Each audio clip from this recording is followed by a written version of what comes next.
todos muito bem acolhidos por nossa equipe de professores, funcionários, gestão e principalmente pelo nosso estudante. Falou, obrigada. É movimento, mas é uma agitação boa, saudável, positiva.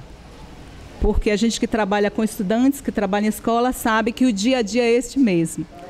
Mas sintam-se todos muito bem acolhidos pela nossa escola. Está sendo positivo demais, o saldo está sendo super positivo. Eu converso com os alunos, eu estava conversando hoje ainda, estão super empolgados com o evento, porque assim, nós fazemos, no decorrer do ano, todos os anos, nós fazemos alguns eventos, gincana, projetos, mas assim, nesse formato, como está sendo essa ação, não acontece, geralmente não acontece. Então, para eles está sendo também uma novidade. E com certeza, eles estão aprendendo bastante, porque é um aprendizado, não é? Está dialogando diretamente, eu digo, com o nosso projeto Cabula.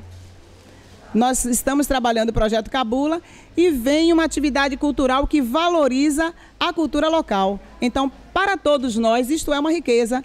Os meninos estão também somando experiência para um projeto que vai culminar no dia 21 e que, assim, estão convidados, né? Eu sempre gosto de convidar todos, porque algo que está assim, dando certo, sintam-se convidados. E no dia 21, eles estarão mais fortalecidos, porque tudo que foi estudado está sendo validado na participação deles quando se trata de valorização da cultura local. E quando eles chegam para mim e dizem assim, aí, Pro, então tá falando do nosso bairro, não é? É um grupo daqui do bairro? É um grupo do seu bairro. Então, mais tarde, eu também posso estar representando? Pode, você pode estar representando e está fortalecendo. Então, assim, muito obrigada a todos, parabéns pelo evento e eu tenho certeza que amanhã encerraremos com chave de ouro aqui, né? Mas com o desejo do quero mais, né? O sabor do quero mais, queremos mais, outros anos. E estou muito feliz em participar deste evento hoje. Isso porque em 2016, este mesmo evento nos proporcionou bastante alegria. Pense em um ano muito bom para nós. 2016, quando Francisca nos procurou e disse que se eu poderia sediar, né, o ETEB6 lá, eu disse, lógico, Francisca. Primeiro porque o colégio antes, né, que era o Márcia Messia, ele já abria as portas para a comunidade. Nós sempre recebemos as universidades, a UNEB principalmente. Tínhamos muitos projetos lá, em que a UNEB sempre foi parceira. Então, nós aderimos a esse projeto. Foram atividades maravilhosas. Nós tivemos a criação do jardim, suspenso pelos estudantes, e Zélia, não estou vendo, cadê Zélia, Francisca? Isso, nós criamos lá o jardim suspenso, onde todos os estudantes puderam, né, participar. Tivemos também a atividade de manutenção de micro com os estudantes.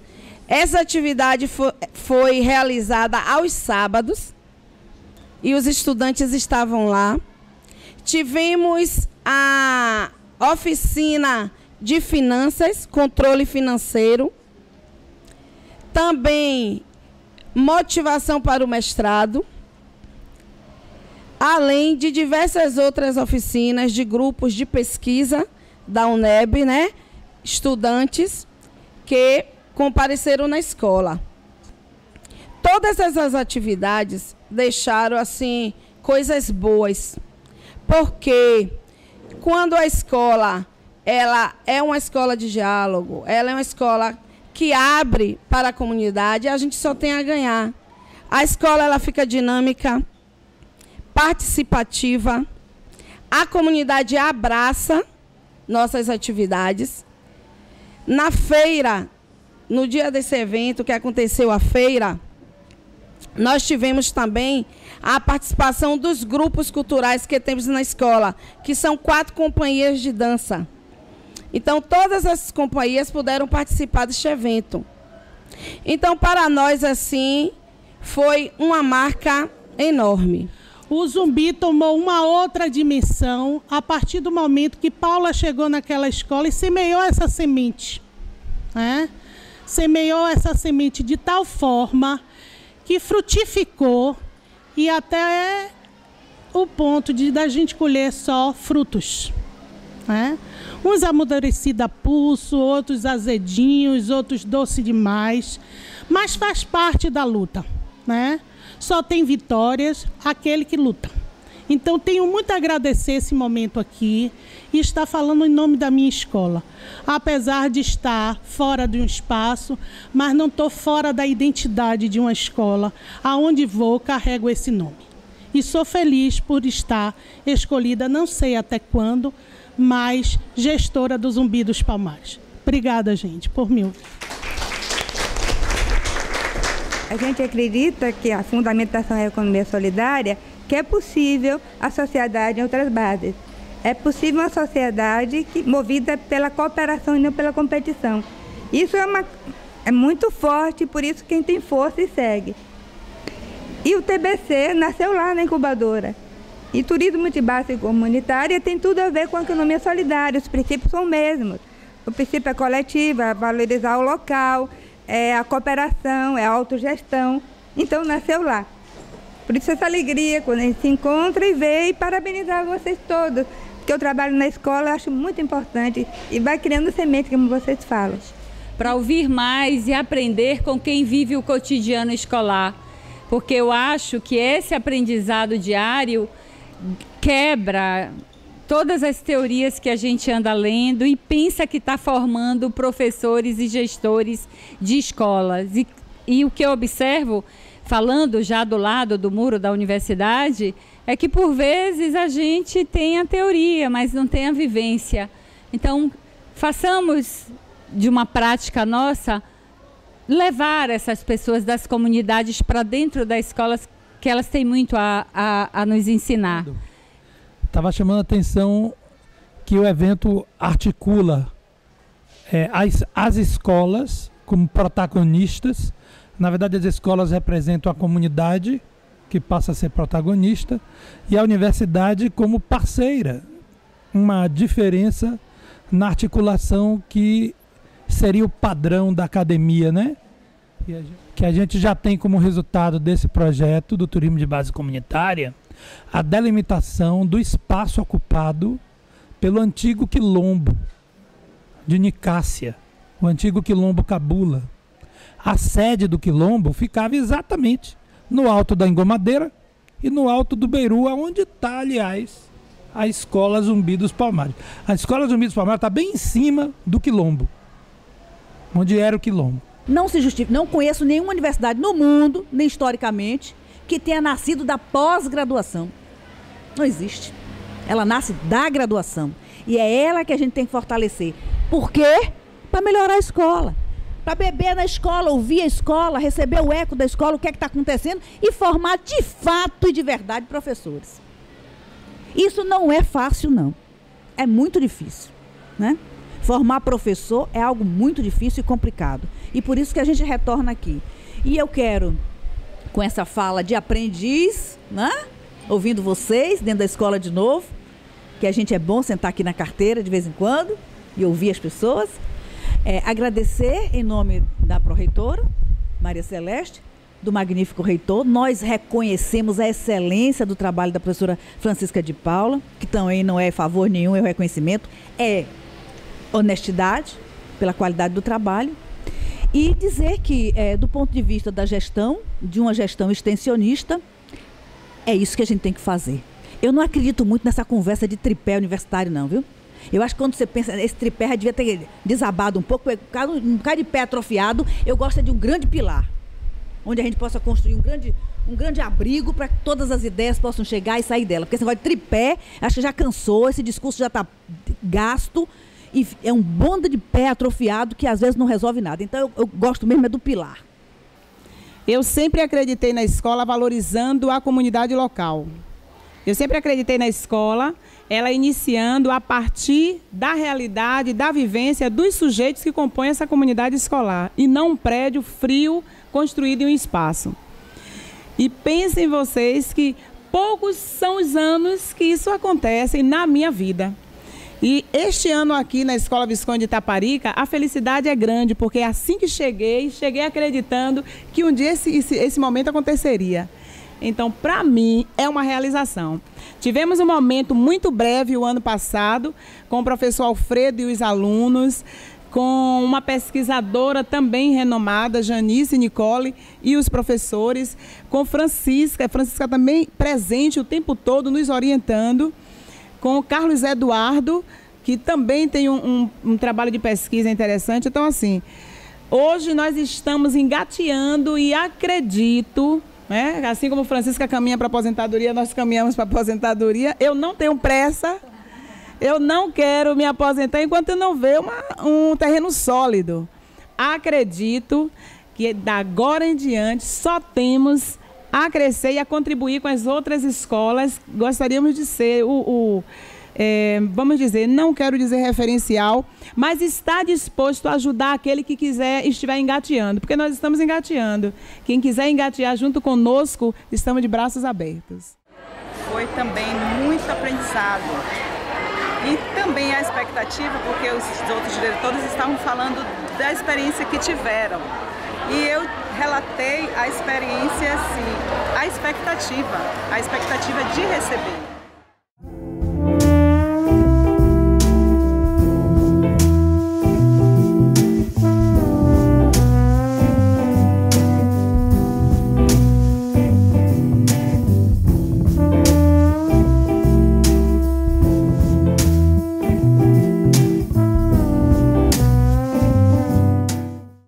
Tem como tema central, entre saberes e fazeres, a economia solidária como forma de reconhecimento, seja do território, seja de comunidades, etc. De todas as atividades produtivas dessas mulheres, elas são decorrentes de um passado.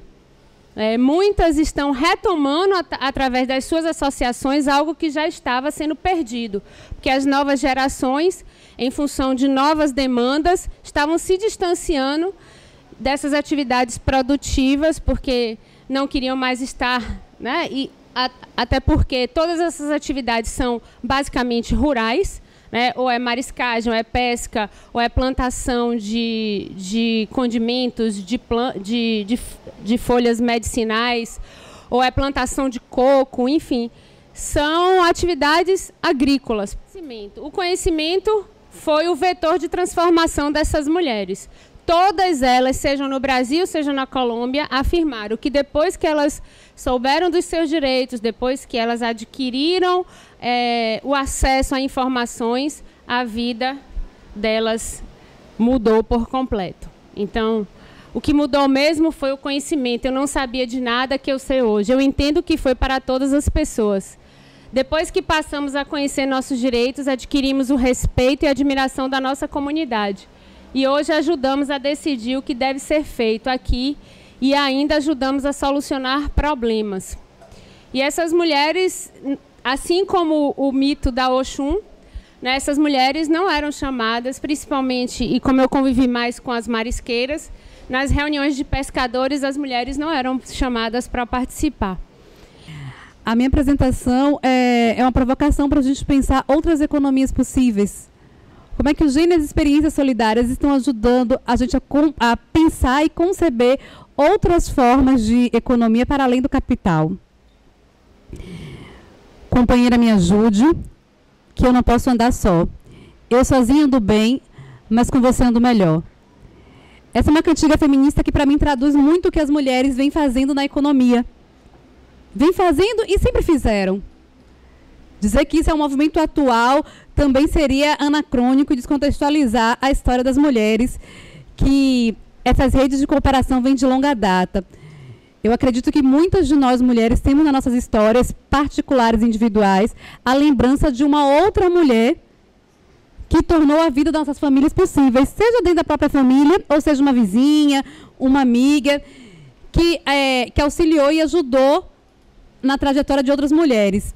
Essa ideia de pensar uma outra economia, ela aflora do cotidiano dessas mulheres. Ela não está algo estanque, ela é algo da vivência, da prática.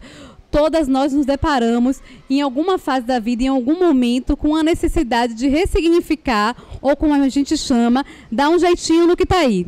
Seja a vizinha que vai tomar conta de uma criança, seja a vizinha que já cozinha muito bem, de repente ela começa a vender como forma de sobrevivência, o geladinho que não exime ela das tarefas de casa.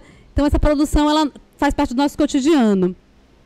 E a gente se depara também com o mercado produtivo, que nem sempre enxerga as tarefas das quais nós estamos historicamente ligadas como algo que compõe e que garante, por exemplo, o mercado capitalista. Para que a gente garanta que tenha pessoas na esfera produtiva, é porque é assim pessoas trabalhando na esfera da reprodução, da manutenção da vida dentro de casa.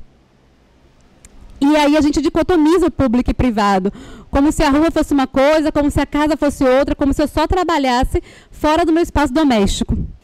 Então é dentro dessa experiência do TBC Cabula que eu estou situada. E essa pesquisa, esse recorte que eu trago para vocês da pesquisa hoje, ela está dentro desse locus.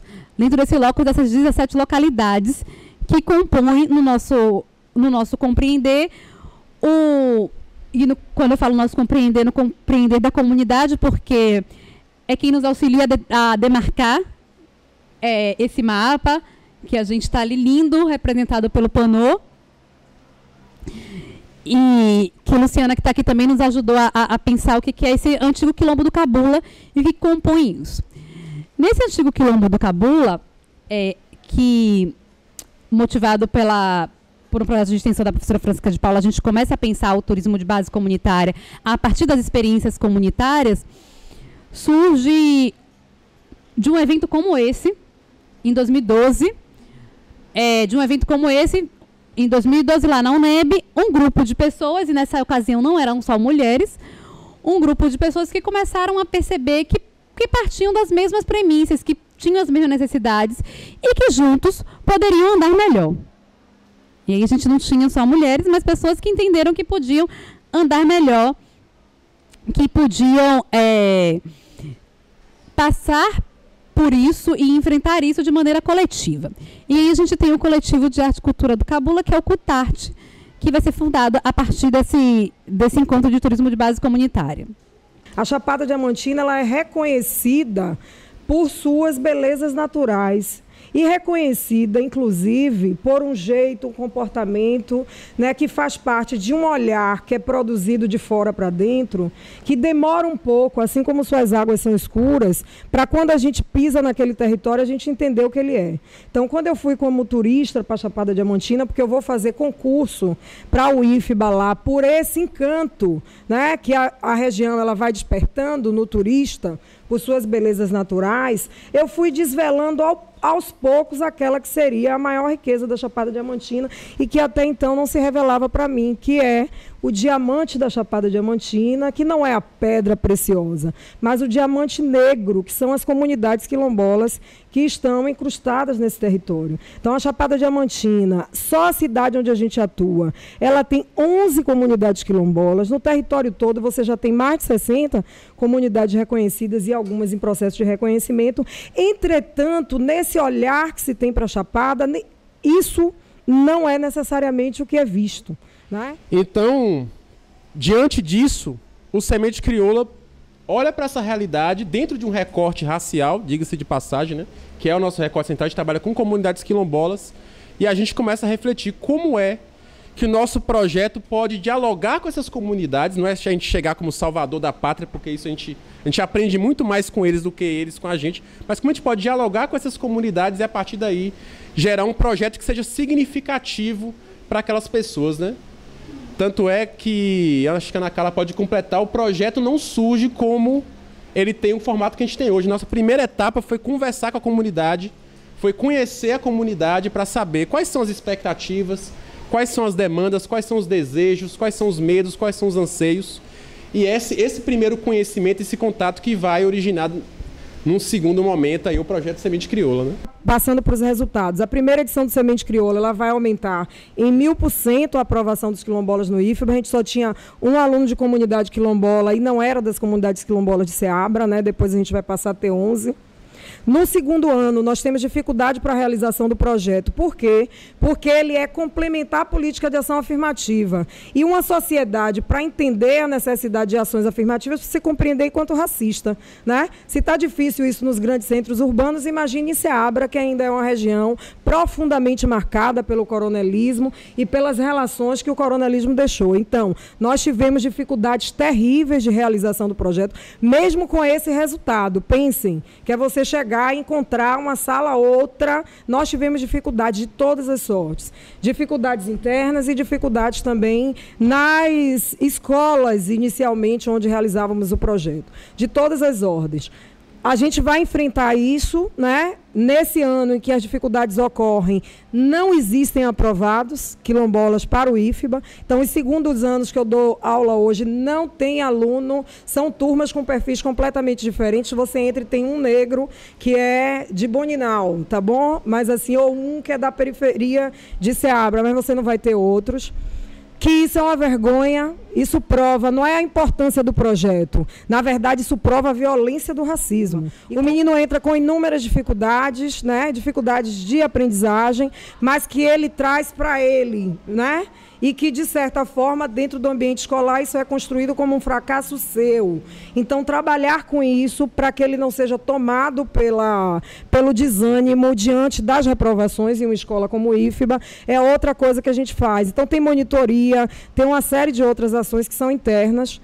Além disso, nós passamos a atuar também na institucionalidade do ponto de vista de oficialização de alguns pleitos. A exemplo, hoje, por exemplo, o aluno que esquece, o aluno que não tem o RG ainda, não recebeu. O que acontece isso, né? Ele está com comprovante, antes ele não fazia prova. Hoje já vai alguém para lá que faz pega a identificação. Isso foi uma conquista apenas desse ano, né? O projeto já vem aí se arrastando apenas esse ano. E aí, se não fosse isso, vários esse ano não fariam.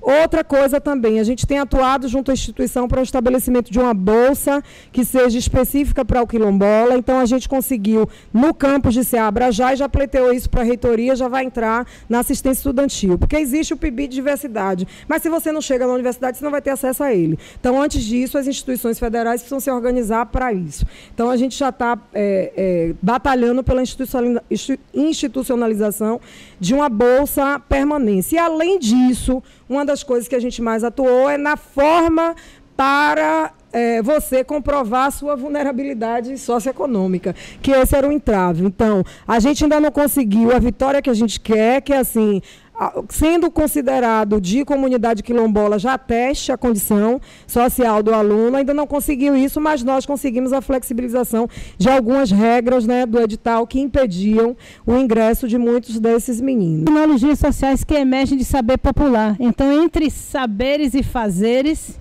buscar o empoderamento dessas pessoas. Isso é muito rico. E o papel da universidade, dos institutos federais, sejam públicas, privadas, sejam estaduais, as universidades fazendo esse papel, saber popular, com o saber científico. Essa pode ser a grande revolução do Brasil, que a gente ainda não acordou, a gente não teve ainda, talvez, consciência de como aqui, nesse espaço, onde se viveu comunidades quilombolas, a gente não tem tomado a rédea ainda para correr atrás, porque já perdemos algumas coisas pelo caminho, né? Mas conseguir formar coletivos, formar conhecimento para lidar com essas adversidades, inclusive sobrepor a elas, porque a economia, como a Elaine falou, por outra economia, que não é essa economia capitalista, exclusiva, etc., ela pode lidar por essa via que alguns autores chamam da terceira via. É algo que vai unir essas forças populares, essas comunidades que estão muito afastadas das possibilidades sociais que esse país nos dá. Então, Ana Carla, né, ela traz aí, Asamor, uma experiência que eu acho que tem que ser mesmo disseminada, divulgada, difundida, no sentido de que sejamos contaminados. Então, eu já vejo aqui possibilidades de parcerias, de fora dinheiro, que a gente não tenha o dinheiro como a moeda principal, mas que a gente se coloca enquanto funcionário do Estado, enquanto servidor público à disposição para oficinas e formação desses jovens, sobretudo porque o entendimento que está tendo no turismo de base comunitária, na América Latina e em outras localidades, é de fato deturpada, para nosso ponto de vista, não está na contramão de um movimento legítimo, efetivo. Foi um prazer participar desse encontro. Eu falei sobre a minha vivência com as mulheres marisqueiras do sul da Bahia, da região de Canavieiras, e as mulheres colombianas do município de Guape. Mulheres pescadoras, marisqueiras, plantadoras de coco. Foi uma experiência bastante enriquecedora e a partir dessas vivências eu fiz um comparativo entre a realidade das mulheres brasileiras e das mulheres colombianas. A mesa foi maravilhosa, porque demonstra justamente uma outra perspectiva de conhecimento, que é de manter relação, né, com os sujeitos, compreendê-los não só como objeto de conhecimento, mas como sujeitos, né, e todas partem de propostas que estão vinculadas a intervenções na comunidade, que é o que a gente acredita. Acho que o evento em si, né, ele é muito simbólico nesse sentido, de pensar junto com a comunidade aquilo que pode ser feito, e eu acho que é o que a gente acredita, né, é dessa relação, de uma outra relação entre academia e comunidade, onde a gente, de uma outra relação entre a academia, né, e as comunidades, onde a gente tenha mais o que aprender do que o que levar. Como é que vocês acham que hoje, 2017, com tudo isso que a gente está vivendo, nesse mundo rápido, né, nesse mundo com uma porção de coisa e que a gente ouve, é crise, sobe tudo, como é que vocês acham que estão as comunidades indígenas e as comunidades quilombolas, pensando principalmente que esse pessoal, uma quantidade grande, está no interior, está no campo, está na zona rural? Uma palavra, como é que está a vida desse povo hoje? Esquecidos, oprimidos, difícil, uma situação difícil. E aí eu vou passar a palavra para elas. Em questão da resistência, a gente está passando por um momento bastante conflituoso ultimamente. A gente está com alguns processos de retomada de território ancestral. Estamos com uma retomada em Brasília. Estamos, são as que eu sei mais ou menos, né, que eu estou por dentro. Estamos com uma aqui na Bahia, no Zurubabel, próximo a Paulo Afonso, que é um dos territórios ancestrais da minha etnia. Conta a história dos mais antigos, que a gente era uma nação só.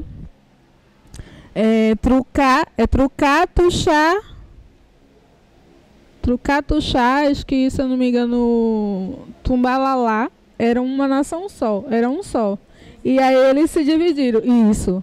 E aí uma parte do Trucá migrou para a Bahia, onde tem uma agora em Sobradinho, e a outra, que é a principal, que fica lá na Ilha da Assunção, em Cabral, Pernambuco.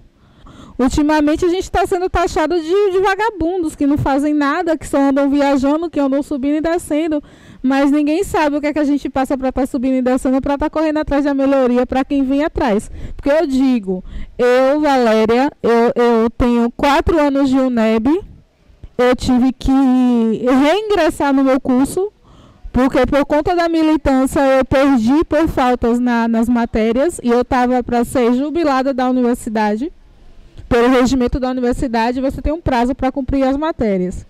E se você não cumpre, você é jubilada. Então, eu refiz o vestibular, adentrei novamente em outra vaga, para poder tentar concluir o meu curso e continuar na briga pelas melhorias. Porque a UNEB hoje, o nosso maior problema é a questão da permanência dentro da universidade. porque ela abre o espaço da gente adentrar o espaço acadêmico, mas ela não proporciona ainda uma maneira do jovem permanecer. Pergunta, eu queria saber se o governo ele ajuda o jovem indígena a ter um certo tipo de contato com a cidade para recursos escolares, faculdades, esse tipo de coisa. Não, o recurso ele é retirado de dentro da associação de cada comunidade. As nossas comunidades elas têm ações em conjunto para poder ter um fundo de reserva para estar fazendo esse tipo de movimentação, seja vestibular dos jovens dentro da comunidade, seja participar de outros eventos, como esse mês de novembro mesmo, ele é cotado por ter vários jogos indígenas em várias regiões do país. Então, todo indígena é convidado para todos os jogos. E aí, cabe a comunidade estar levando esse jovem. Na minha comunidade, a gente tem a OGIT, que é uma organização dos jovens indígenas do Trucá. Eles arrecadam uma porcentagem por mês de cada estudante para fazer um fundo de reserva e para eles estarem se deslocando para esses eventos. E é o que acontece nos quilombos, a gente se reúne, se autodefine, faz um relatório, diz a Fundação Palmares, nós somos quilombolas e queremos uma declaração de autodefinição como quilombo. E a Fundação Palmares nos dá esse documento.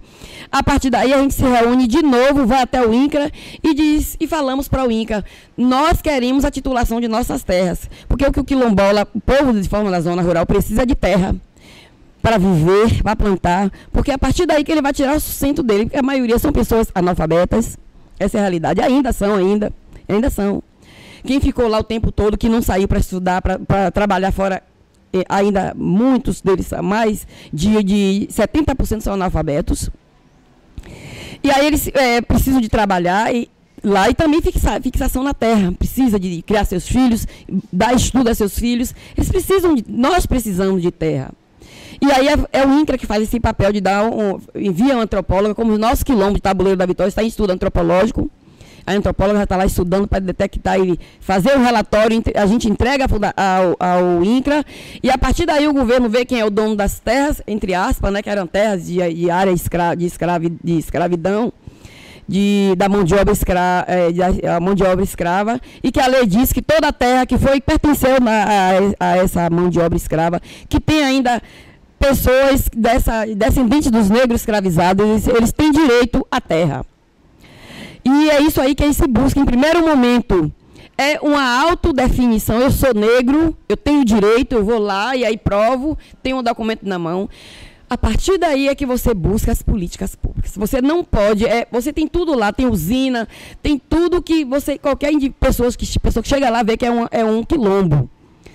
Mas se você não tiver a autodefinição, a certidão da Fundação Palmares, o governo não te reconhece, você não consegue política nenhuma, você não chega em lugar nenhum. É esse o primeiro passo do quilombola, é o grande desafio, é se declarar e provar que é. Esses problemas que eles estão vivendo, no limite, causaram os problemas que vocês estão vivendo aqui hoje. Então, o Cabula é herdeiro de quilombos e de questões que elas estão falando ali, mas que são de vocês. Então, essa discussão não é uma discussão teórica de uma coisa distante, não. Mas eu queria até lembrar vocês disso, tá? Eles não têm essa ligação automática de que o que vocês estão falando é deles. A gente tem que ter essa noção, porque isso tem que ser de alguma forma educacional. Então, como é que eu desenvolvo uma comunidade a ter uma vida digna? Como é que eu motivo os jovens, aos pais dele, a ter uma cama, a ter um carro, sair da casa de taipa e ter uma casa de bloco? Infelizmente, professora, eu concordo com a senhora que a gente tem que, nessa sociedade consumista do ter, a gente tem que voltar um pouco, não é retrogredir ao passado, mas a gente tem que adaptar a esse meio que era natural. A gente somos inteligentes e vocês estão aí para dizer que a gente vai votar. Mas, infelizmente, somos influenciados por alguns meios de consumo, né? E que lá no nosso quilombo também tem, meninos. Os meninos não querem ter acesso à internet. Os meninos não querem mais andar longas distâncias de pé, como os pais dele faziam. Os meninos querem estudar nas universidades. E tem uma casa boa. Então, aí o que se faz? Eu chego lá, fui apresentada a Maria de Totó, que começou a organizar a população, a comunidade, dizer, povo, o que é que precisam ter, o que é que vocês querem para ter essa tal vida digna, essa felicidade. Então, Maria começa a mobilizar as pessoas e, para isso, ela precisa de mais apoio. Foi aí que ela gritou ao governo, quero mais apoio. E aí eu cheguei. Então, Maria começou lá as reuniões com 10 famílias, com 15 famílias, em prol do desejo de desenvolver sustentavelmente. E aí eu embarquei. As reuniões que eram de 10, 15 famílias, hoje Maria Totó está com mais de 140 pais jovens no mesmo espaço, buscando elencar os problemas e buscar soluções. No meio rural, só tem 2 riquezas. Para quem já tem uma família, que mora, ou um parente, ou um vizinho, que mora no interior, nas zonas rurais, seja ela quilombola ou não, sabe que lá a gente tem 2 riquezas. Ou é da terra, ou é da água. Só tem isso lá. Ou tira essa riqueza através das frutas, das raízes, ou a gente vai lá no mar, agradece a Deus e diga assim, então eu vou pegar aqueles mariscos, o sururu, a ostra, o caranguejo, o peixe, porque a gente não planta lá o peixe, a gente não coloca, não cria. Lá é natural. Então só tem essas 2 armas. E aí, como é que então desenvolve essa comunidade com peixe e com terra? E a terra não são deles. Essa terra, como vocês mesmos falaram no início com Iamona, vocês elencaram em uma palavra o que é quilombo, e vocês vivenciam isso até hoje com seus familiares, o que é quilombo. A terra deles não são deles. É uma luta para ter, porque a gente cultiva lá.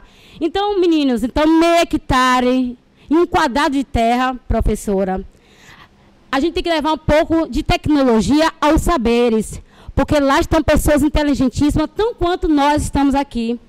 Só que a gente tem que saber usar a inteligência. Então, o que acontece? Em reuniões, eles dizem isso, eu tenho terra, tenho água, tenho querer. Essa intervenção na comunicação diz, assistência técnica, está aqui, Érica, para não mentir, que a gente não tem outra arma a não motivar através da voz, a mobilizar através da nossa voz.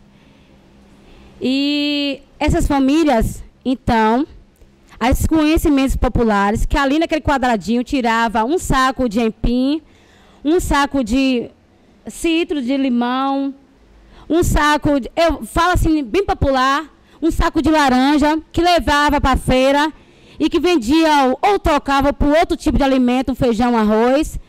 Só que a gente queremos mais do que isso, que não está tendo vida digna com esse pouco retorno nessa moeda.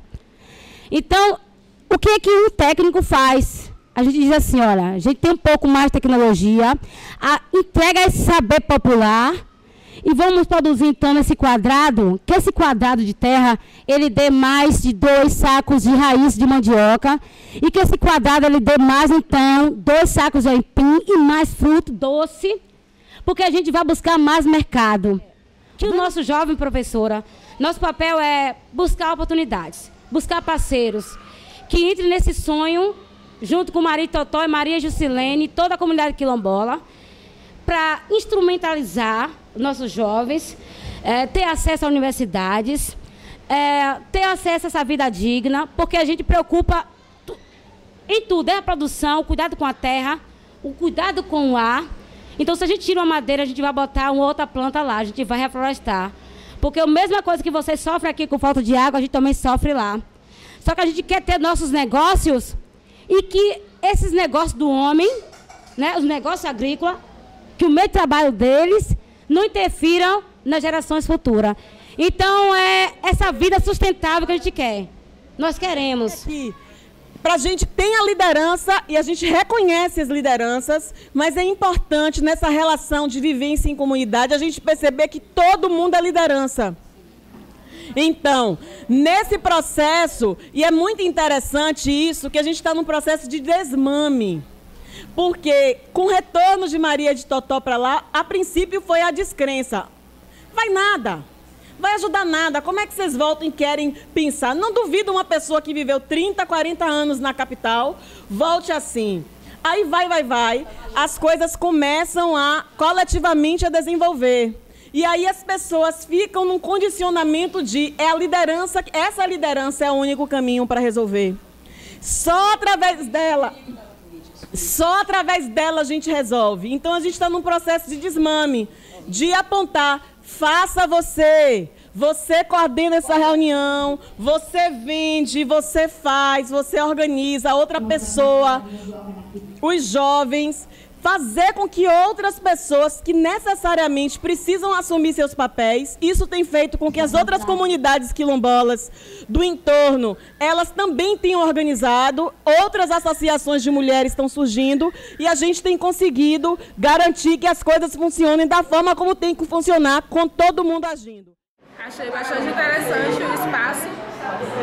Também sou conselheira estadual da juventude aqui da Bahia. E achei muito gratificante a participação tanto dos professores como dos alunos que estavam presentes aqui no evento.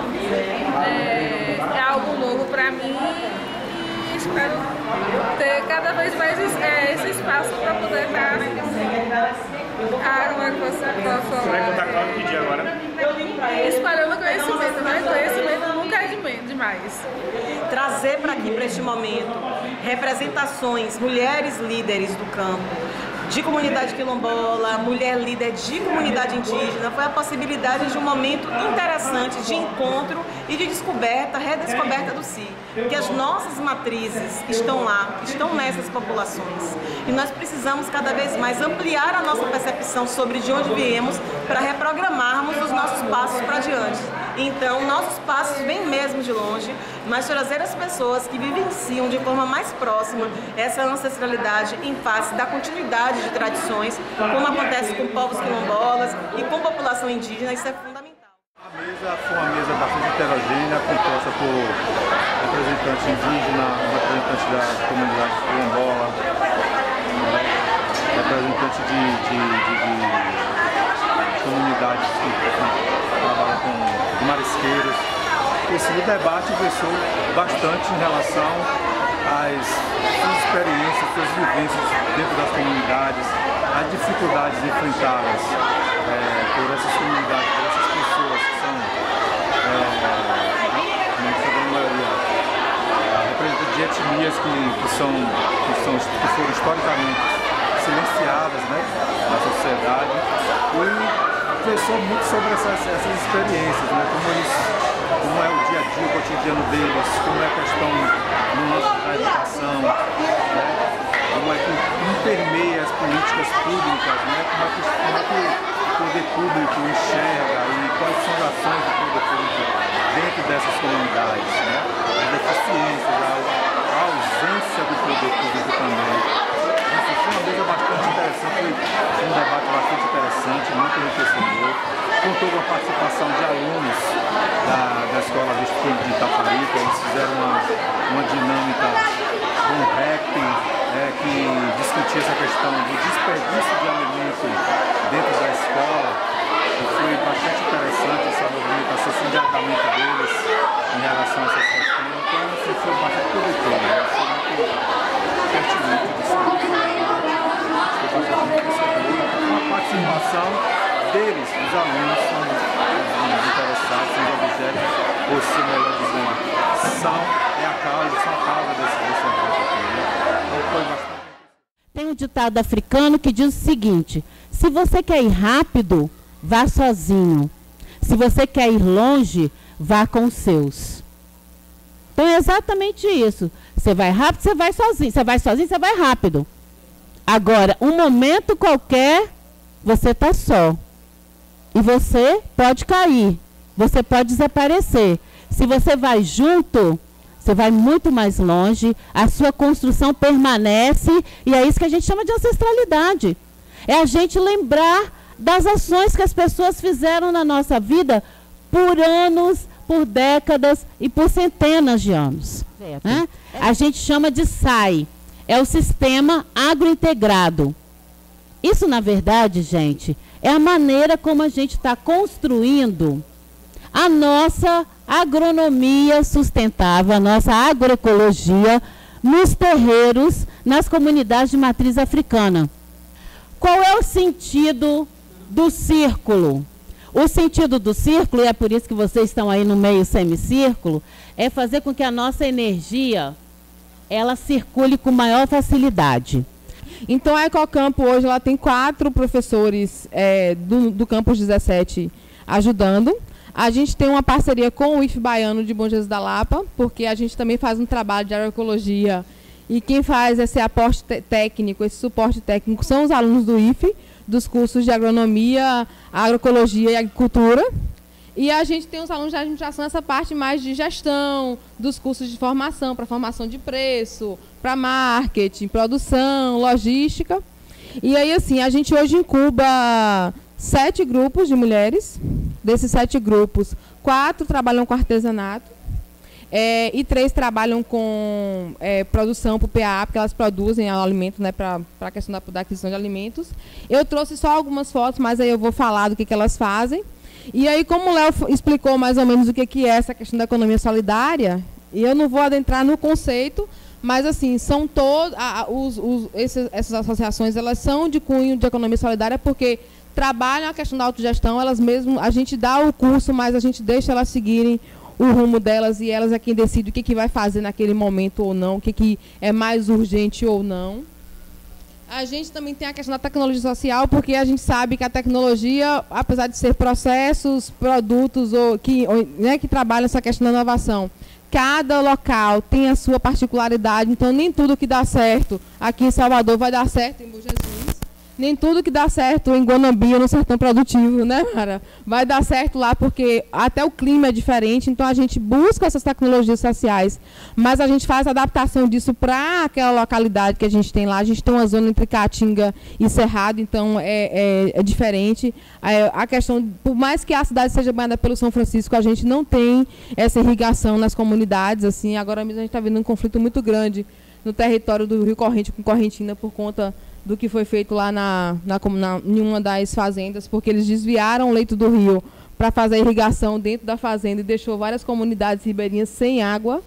E aí o que acontece? A gente paralelo a isso, a gente faz oficinas de autonomia feminina, a gente faz oficinas de saúde da mulher, então a gente sempre procura levar algum técnico de enfermagem, algum enfermeiro, para estar falando sobre a saúde da mulher, quais são os exames que ela precisa. A gente corre na secretaria para poder saber também se não pode ir um carro lá para poder fazer aquele exame de mamografia, já que tem a máquina.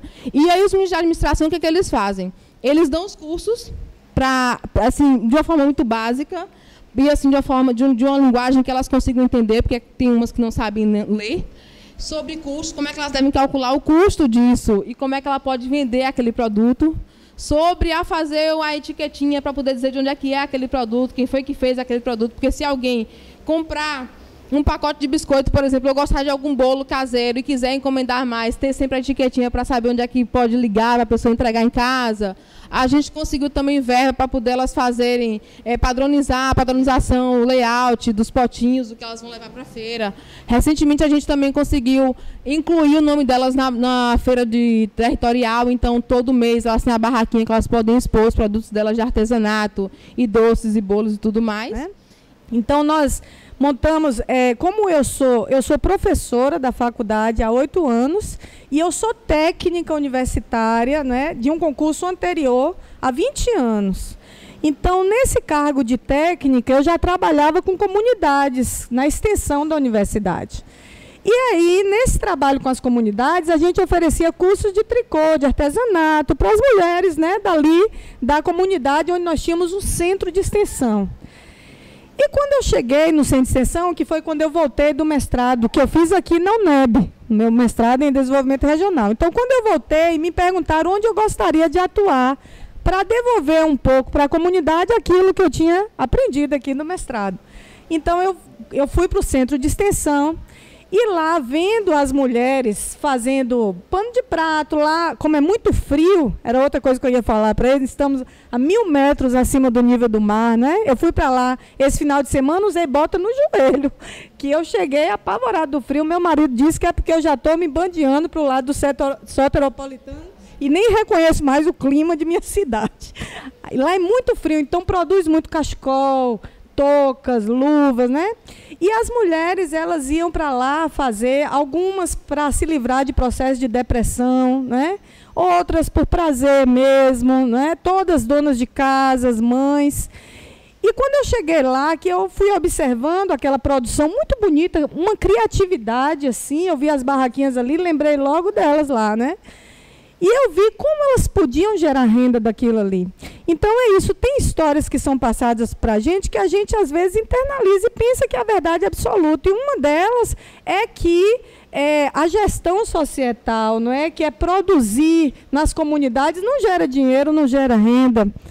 E a economia solidária é tudo isso, são muitos olhares, inclusive o olhar também da geração de renda, porque é juntar a economia com a solidariedade, né? E aí eu comecei a conversar com elas se elas teriam interesse.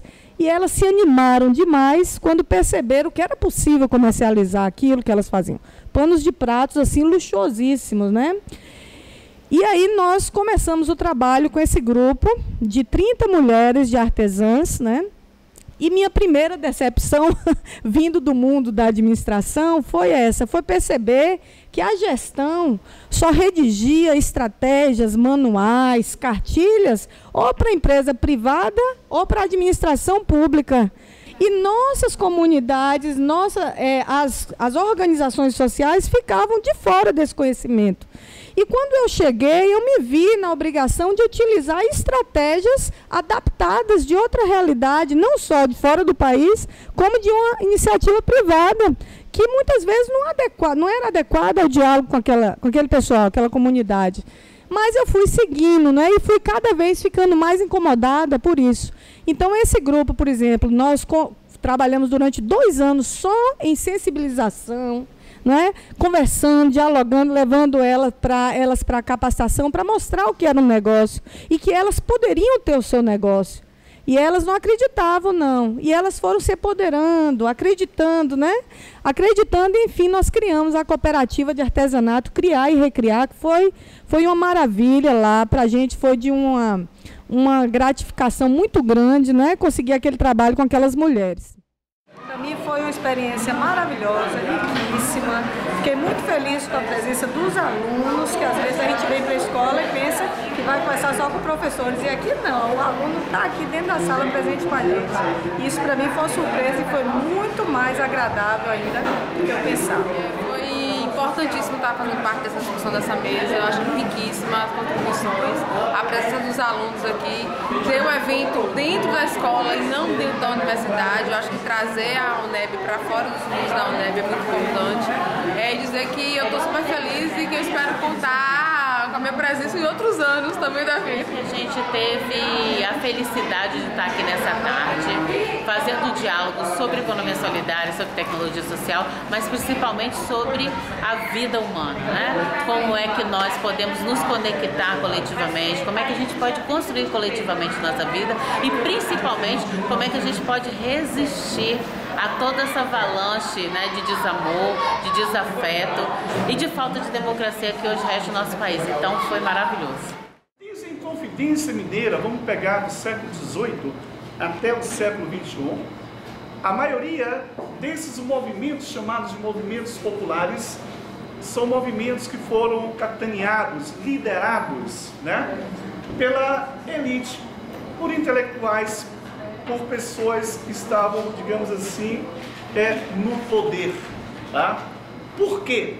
Aquelas rebeliões, os movimentos verdadeiramente populares, eles foram abandonados, eles foram esquecidos para mim na história.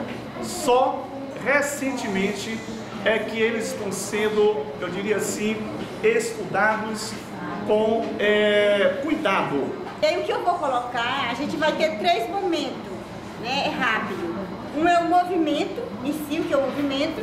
O outro é o trabalho desse movimento em uma comunidade, que é com o Daniel, e depois nós temos o jornal que o Luciano vai apresentar para nós. Né? Então, o movimento MCP, Movimento das Comunidades Populares. Então, de onde vem esse movimento? A origem desse movimento? Então, o movimento, ele vem de 1969, né? Então, nós surgimos de um movimento de igreja chamado JAC. Né? Então, JAC, Juventude Agrária Católica.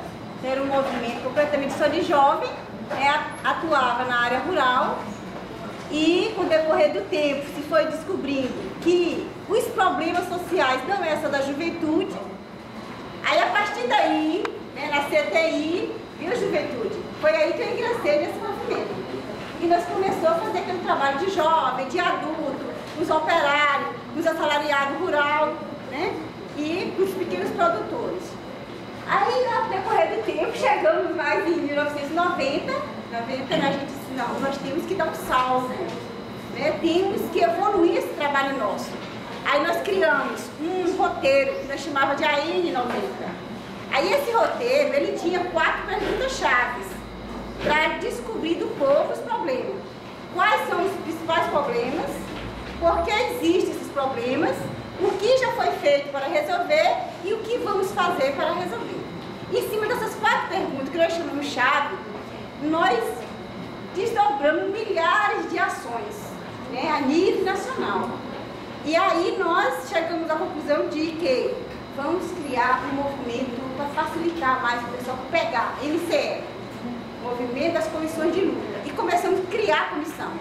Aí nós tínhamos a comissão de luta de mulheres, de jovens, de pequenos produtores, de assalariado rural, pegar na cana, de operário e de bairros, nos bairros. E aí vamos iniciando o trabalho. Quando a gente chega em 2011, aí a gente achou que devia, né? A gente se recuou um pouco, ficamos construindo comunidades, o Daniel vai colocar a parte das comunidades. E aí depois nós chegamos que nós devia abrir mais um pouco o movimento, né? Que aí em 90 ele foi aberto, muitas lutas fortes, depois a gente recuou para construir comunidade.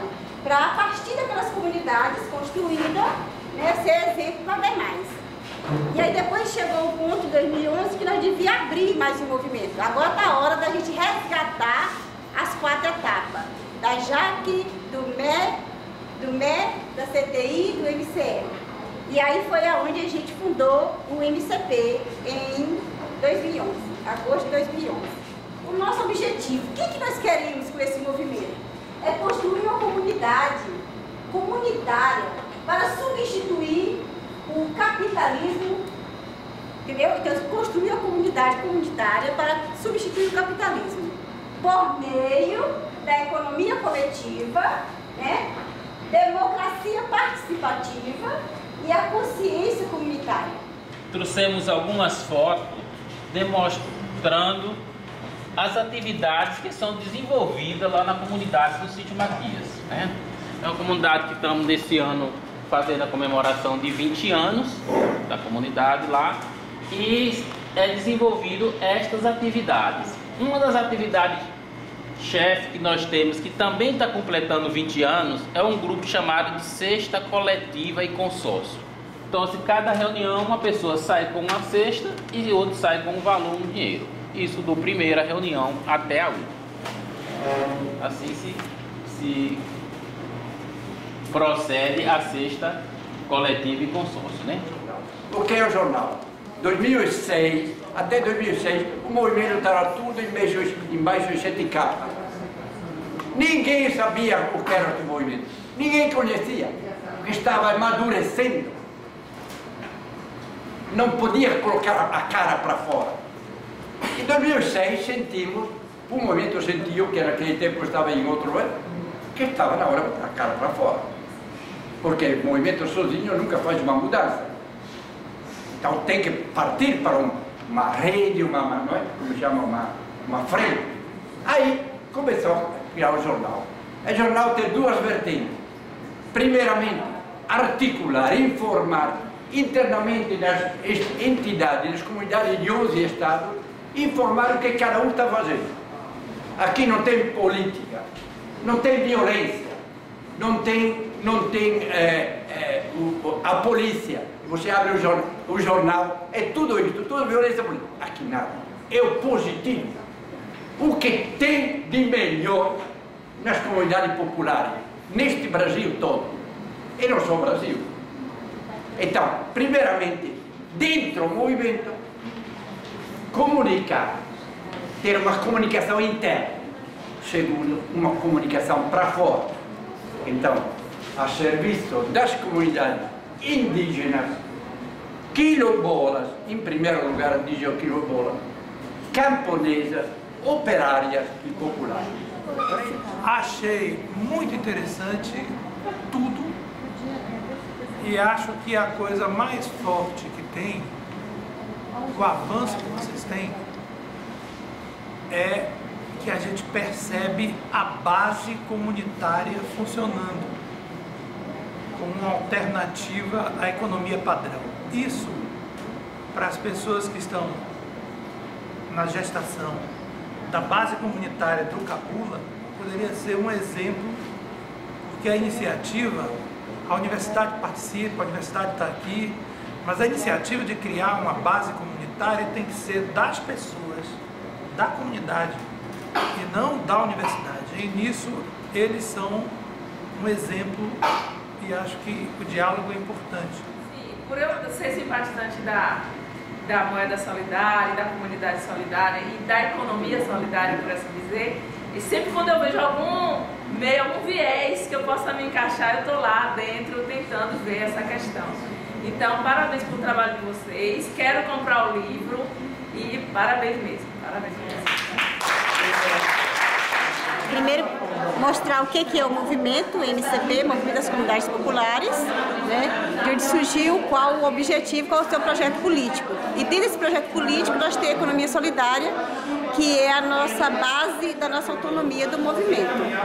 E aí nós temos vários ramos da economia solidária, né? Nós temos o GIC, o GPC, o GVC, o GTC e as atividades, como a feirinha. Nós já estamos organizando a 12ª feirinha comunitária na nossa comunidade do Sítio Matias, em Feira de Santana. O jornal Voz das Comunidades, ele leva a nossa mensagem, né, do que nós fazemos e queremos nos agrupar com outros grupos que têm o mesmo objetivo, que lutam pela transformação da sociedade. Uma ideologia social que prega assim: propriedade intelectual vai de encontro ao trabalho comunitário e popular, lei do engano. A propriedade intelectual, muito pelo contrário, ela estimula a criatividade e salvaguarda o direito das criatividades que acontecem nessas comunidades.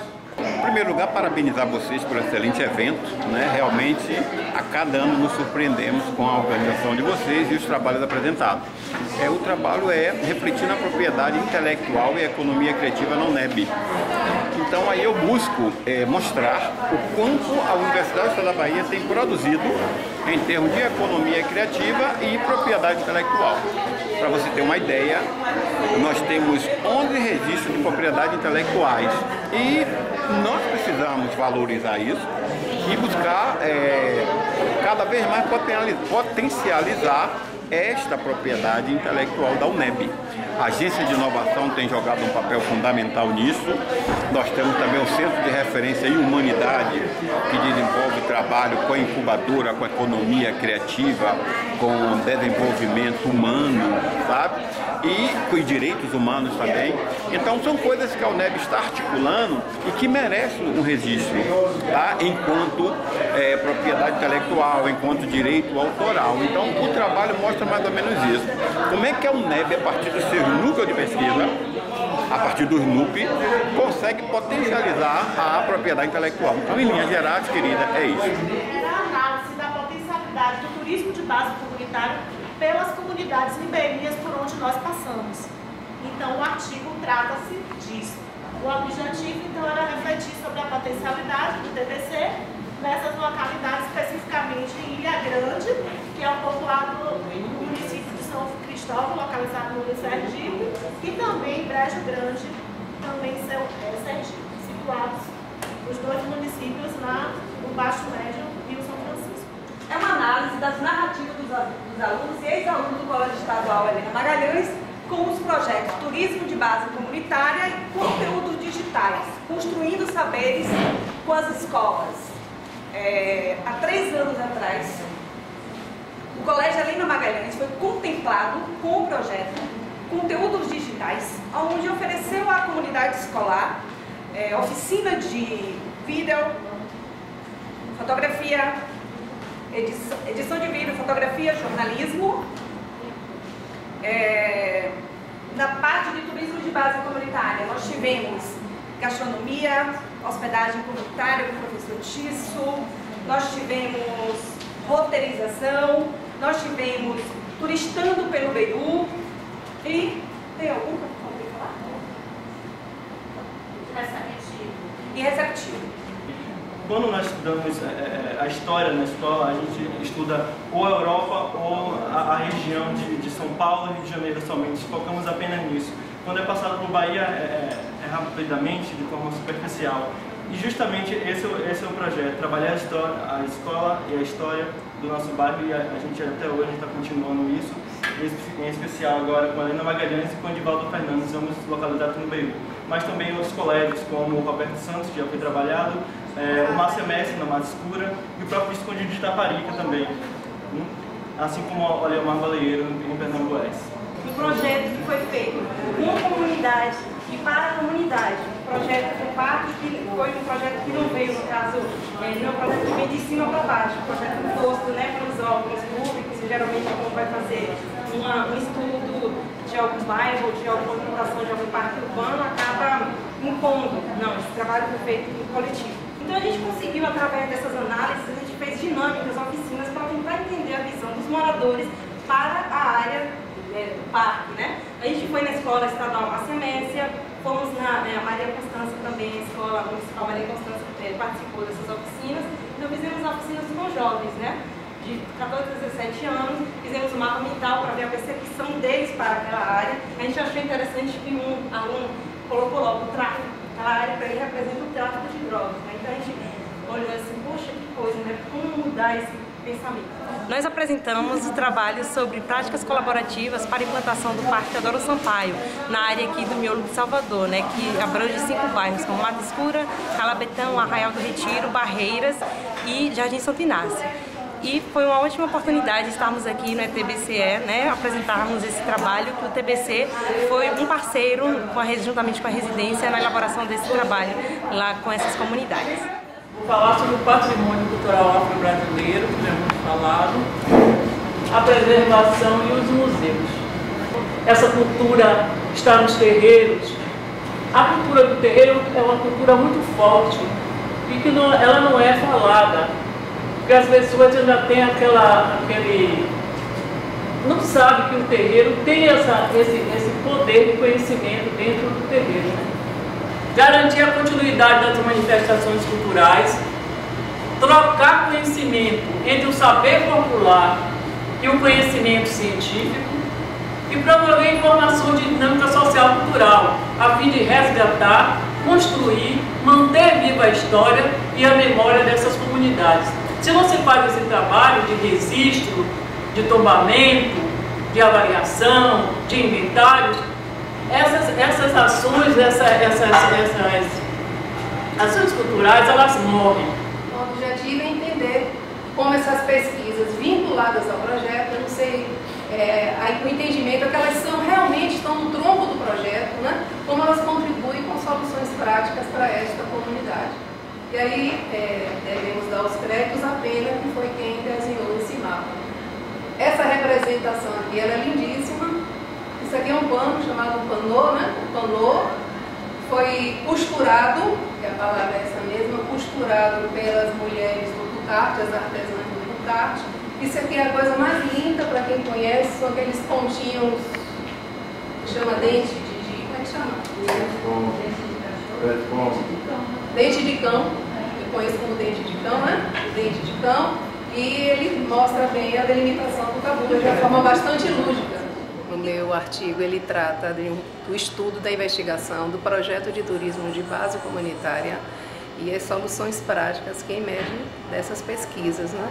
O objetivo é, de fato, conhecer o projeto em si, investigar o projeto, a concepção teórica dele e prática e saber efetivamente em que medida esse projeto contribui para o entorno, considerando que a abrangência dele é o Cabula e isso inclui seus 17 bairros. É sabido que a universidade, o grupo de pesquisa vinculado a ela, no caso o Sociedade Solidária, ele prima por essa relação com a comunidade em busca de soluções através de pesquisas aplicadas. Então, basicamente, esse é o escopo do trabalho. Estou desenvolvendo um trabalho científico com crianças e adolescentes no Colégio Roque Monteiro, em Gongogi. E esse trabalho que a gente vai apresentar hoje é sobre educação ambiental, fazendo uma comparação entre a agricultura convencional e a agricultura orgânica e o papel da escola nesse processo de conscientização. Como deveria ser feita essa conscientização? Então, a partir do momento que o aluno vê o problema e vê a consequência que isso pode trazer para ele, aí sim ele pode modificar, fazer uma reflexão sobre o seu dia a dia. Aí vem as questões do lixo na escola, do lixo na rua, do jeito que descasquei uma bala na rua e vou botar no meu bolso e vou jogar na rua. Aí essa conscientização é que a escola, nesse ensino fundamental 2, Colégio Roque Rocha Monteiro, Gongogi, tratou de fazer. O tema do trabalho é a mandicultura como base para arranjos produtivos que promovam o desenvolvimento regional sustentável na Bahia. Hoje, que seja tão ancestral na nossa história que una todos os vieses, né, étnicos de formadores da cultura brasileira com a farinha de mandioca. Aí eu finalizo, só acrescentando mais uma coisa, para não dizer que eu não falei de nutrição, a farinha de mandioca ela vem hoje com forte apelo porque é um alimento sem glúten. E aí, por ser sem glúten, quem adora dietas lá dentro.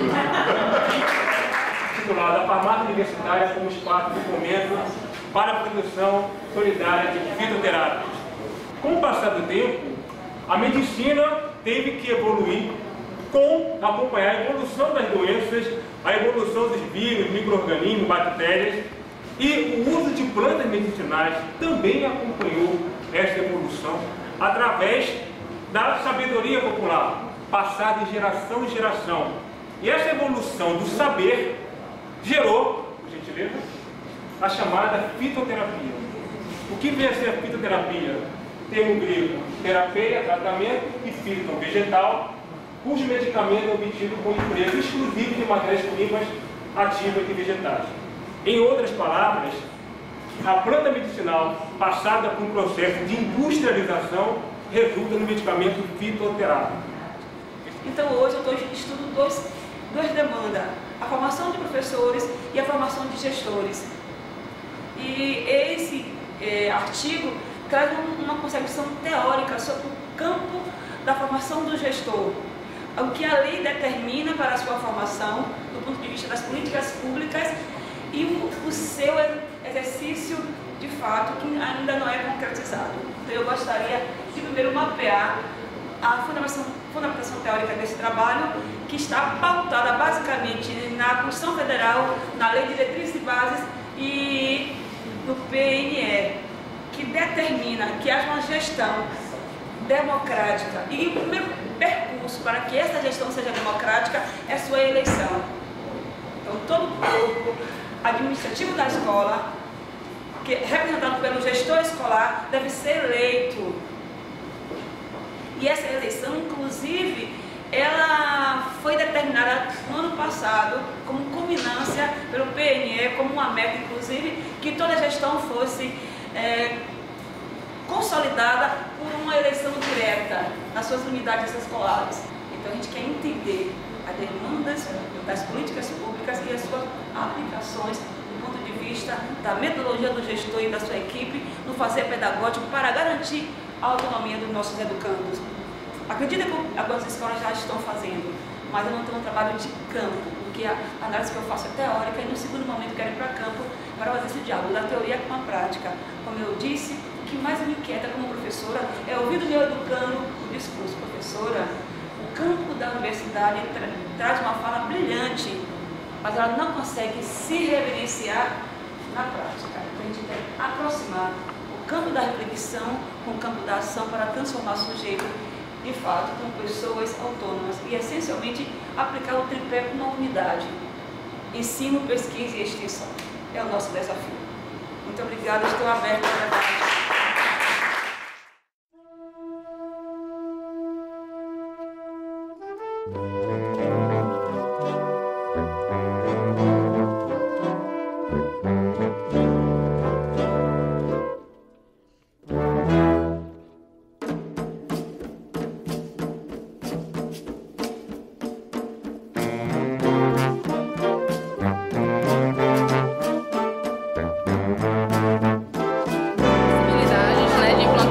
Do turismo de base comunitária num bairro periférico da cidade de Ilhéus, chamado Conquista, com uma proposta de sensibilizar a comunidade a conhecer realmente a sua história, de ancestralidade, étnica, e um processo de mobilização dessa comunidade para se autogerir, através do que ela sabe trabalhar com relação à cultura, artesanato, gastronomia. E eu coloquei como ponto referencial o terreiro Matamba Tombesi Neto, porque além de trabalhar com a religião de matriz africana, eles trabalham com questões sociais, de ordem social, cultural e econômica também. Então seria mais como uma parceria mesmo para a realização dessa pesquisa, que a proposta é um projeto mesmo de intervenção social dentro da comunidade.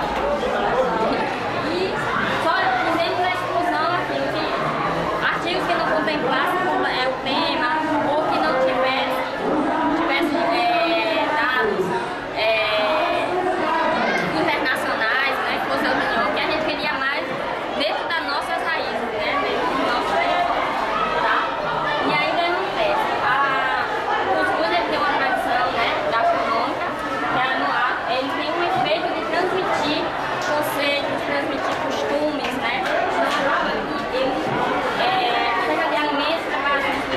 que remetem à memória de famílias, Quem é que não tem uma história ou alguma coisa que relembra o cuscuz, O nosso trabalho tem o objetivo de reapresentar, na verdade, o bembé, que é um resgate cultural das contribuições culinárias africanas. Muito da nossa cultura é enxertada de contribuições, tanto de africanos quanto indígenas quanto europeus, de várias questões que acabaram suprimindo um pouco essa cultura africana. O bembé é um dos marcos culturais que a gente acabou perdendo ao longo do tempo. E eu apresentei um trabalho sobre o bembé, que é um prato que vem da cultura africana e que aporta no Brasil junto com os escravos, E a maior importância para mim é a questão nutricional como estudante, mas principalmente cultural, por conta da matriz, da religião de matriz africana.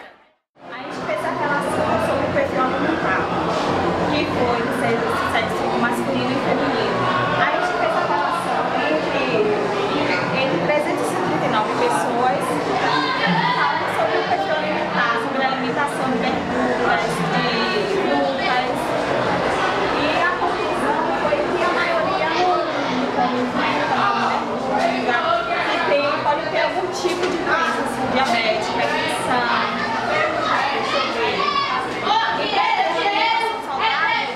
Ela que passar pela nutricionista primeiro e ter uma relação de uma orientação nutricional. Para o encontro, apresentar um pôster sobre a experiência, junto com as agricultoras, agricultores, artesãs e artesãos, que são acompanhados pelo Centro Público de Economia Solidária. É um edital da CETRE, o qual assessora os empreendimentos de economia solidária, os grupos produtivos, sejam eles artesanato ou agricultura familiar. E os pôsteres são muito interessantes, o trabalho que o pessoal está desenvolvendo é um trabalho muito bom. Muita gente com pesquisas interessantes, pesquisas que podem ser bem trabalhadas e que vão contribuir para o desenvolvimento aqui desse grupo social. Muita coisa legal. Legal porque os estudantes eles estão participando de forma integrada aos trabalhos. A apresentação do trabalho científico também é uma coisa que eu não esperava.